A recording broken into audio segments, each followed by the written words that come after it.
This video is to explain to you what open awareness is all about.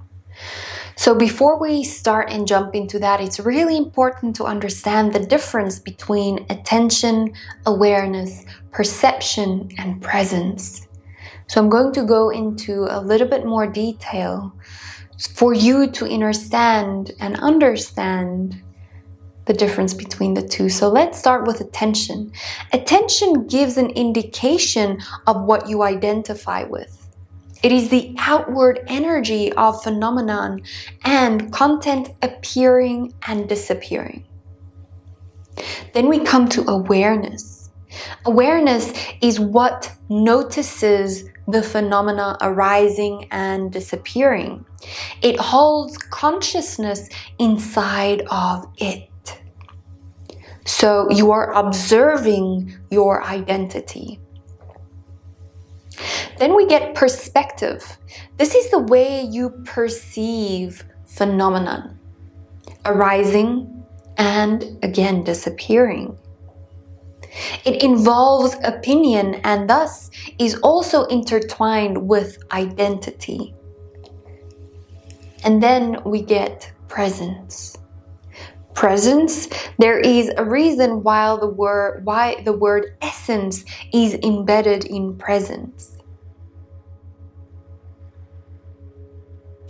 It contains your true essence, that what perceives instead of that what you perceive. You are never that what you perceive, but instead that what perceives. What you identify with can never be true because it is merely an identification of what you are not.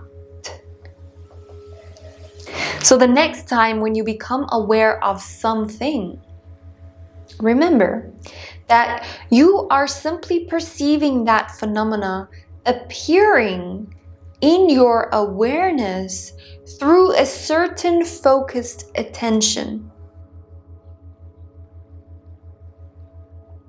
Ponder that for a moment. Why then do we fear to experience something that appears? Why are we so scared to feel it and to allow it completely? When we are in a place of attention and identity, change is the only constant. And that gives rise to a false perception that when we allow a feeling completely, that will change us.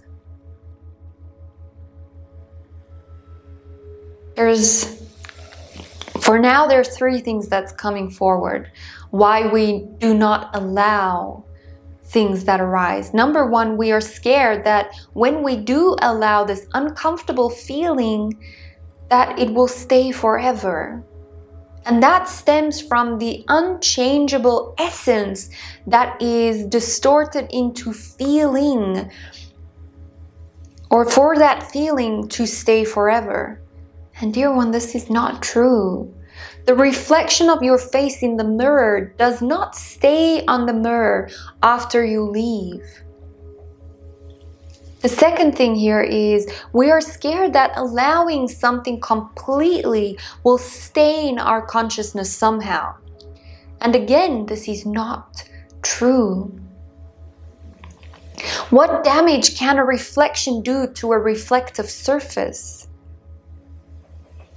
And then number three, we are so scared that allowing it will break us, but the true essence or true intrinsic self is untouched by any phenomena or any content that appears.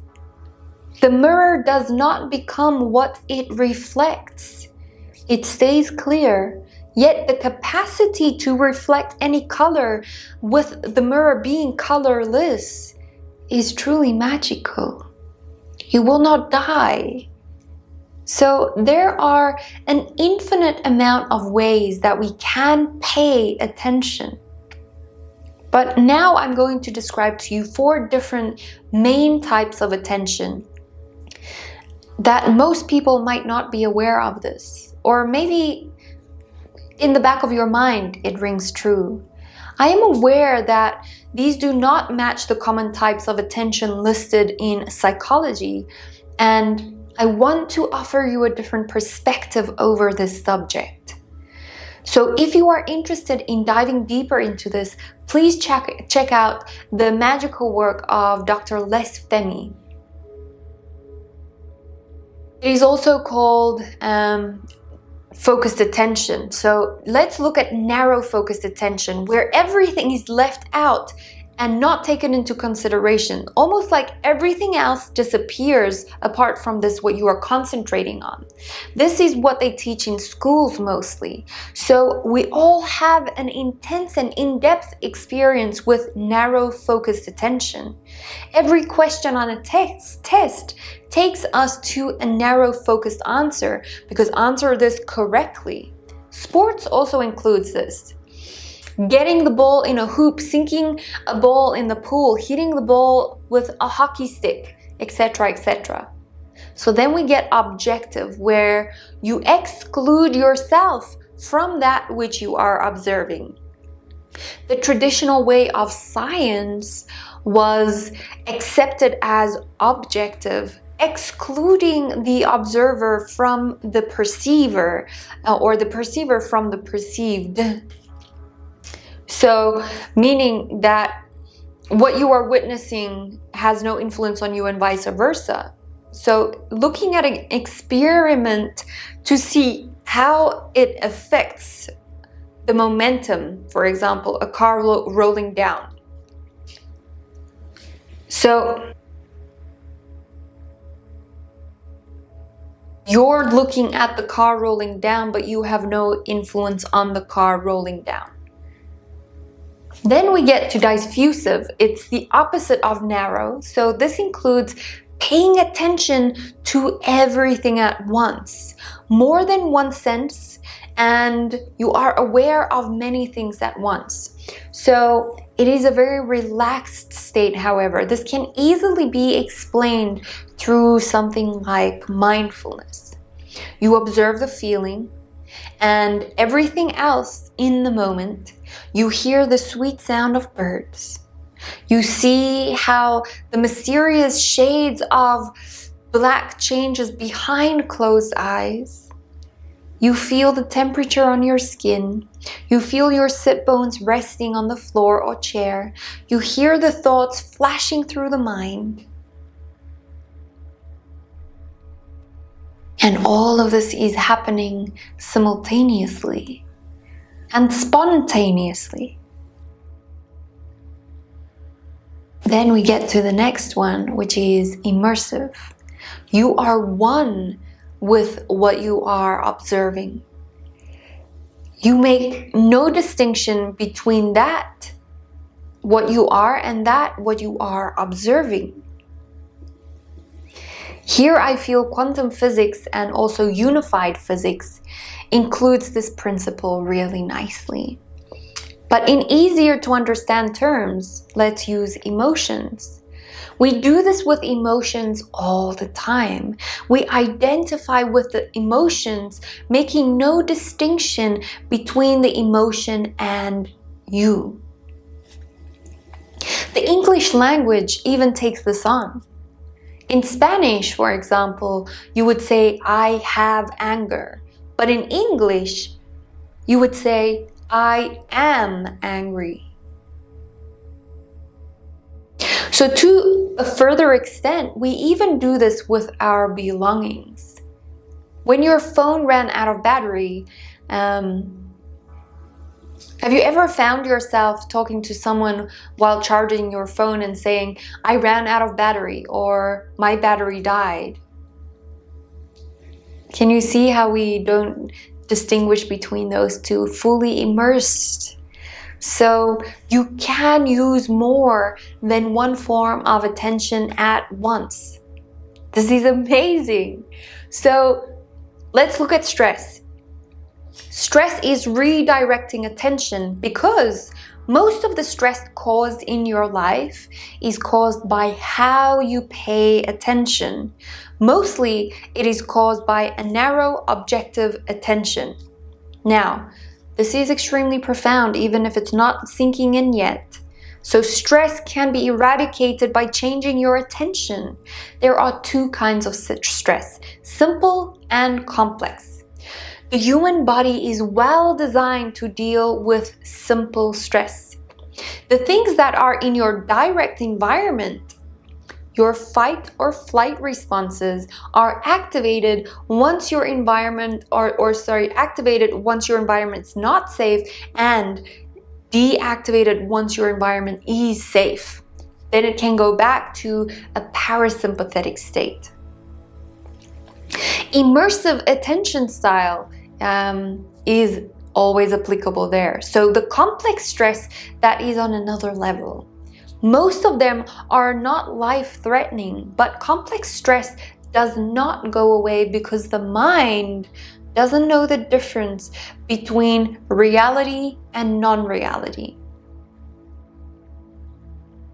So it sees a lion chasing you as the same kind of stress than paying the bills. So it creates the same bodily response, which is absolutely insane. And because it never switches off of the thoughts around anger, the body can never go into a healing state of actually building resilience to that stress. It just gets broken down and pushed into a pure survival mode constantly. Growth and healing cannot happen in that state of anxiety or in stress. Then it's just about surviving, narrow focused. So there's two ways to handle this. Number one, get rid of all the stress in your life, but you do run the risk of still getting stuck in a narrow objective awareness due to conditioning. Or you can master your attention towards an immersive and diffusive awareness. And then it doesn't matter what kind of stress shows up in your life. Which one would you choose? So brainwave attention, or according to science, gamma waves are for concentration. Beta waves are for thinking and processing, so analyzing with the frontal lobes, and dopamine also plays a big role here. Alpha waves is the meditation, creativity, relaxation, and theta waves is the inward attention.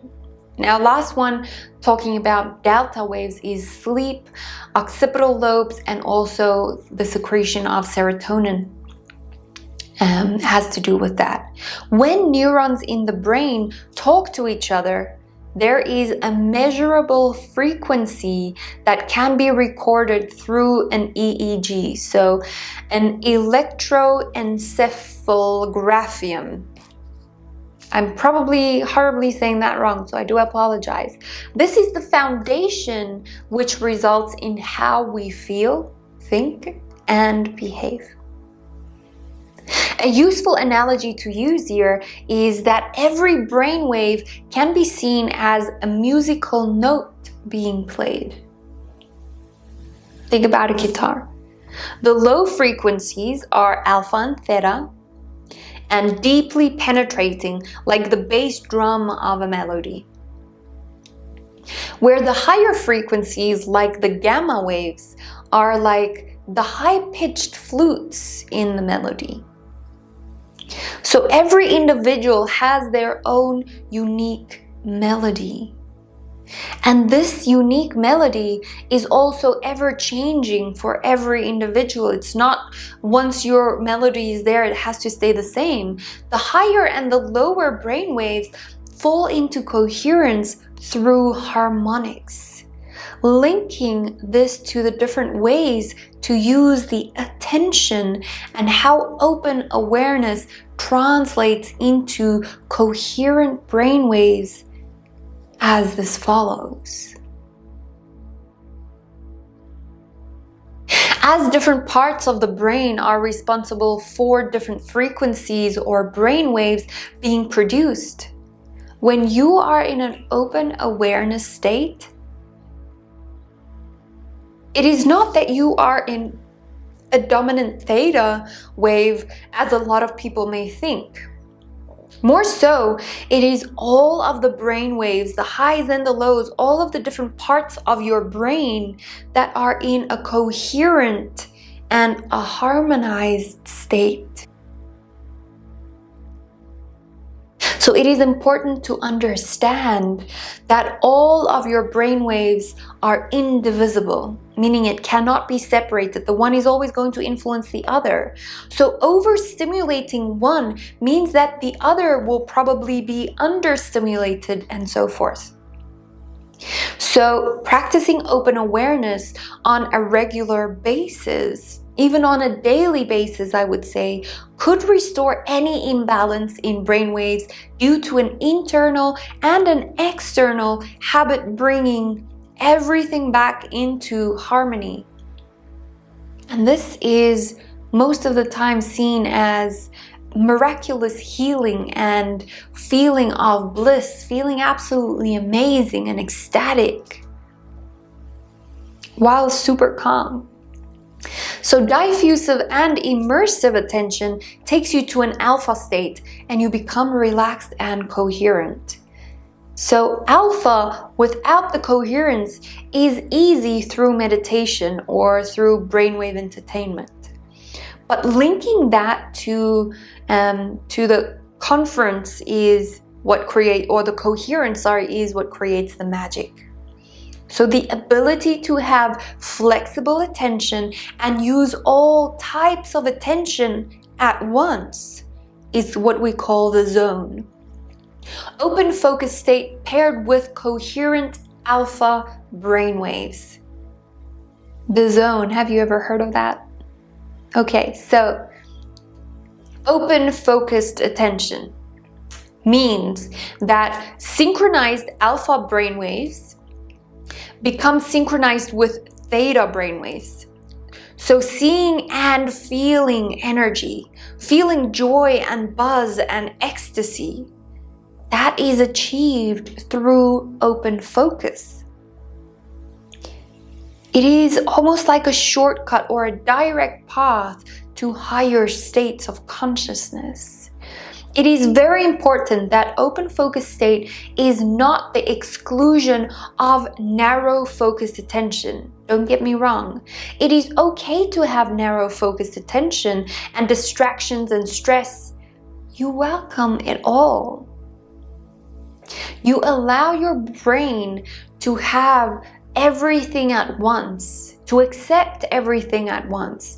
And mindfulness truly helps with this. So true spiritual living is achieved through this.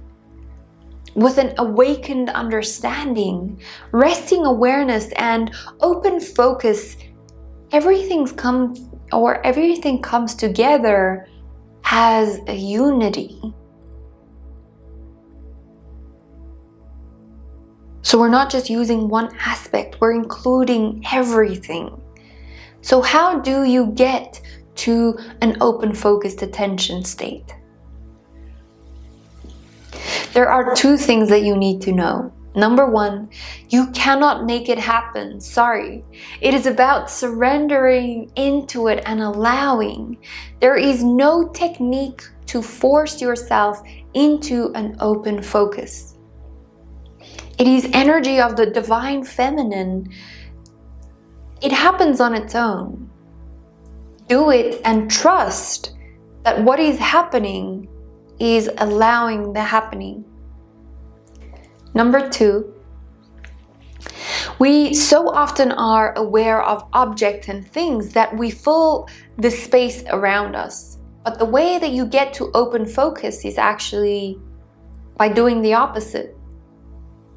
You see and imagine the space between things, the space between objects and sensations and breaths and thoughts. The integrated void. You listen to the silence. sacred pause. Focus on the void instead of the things filling the void.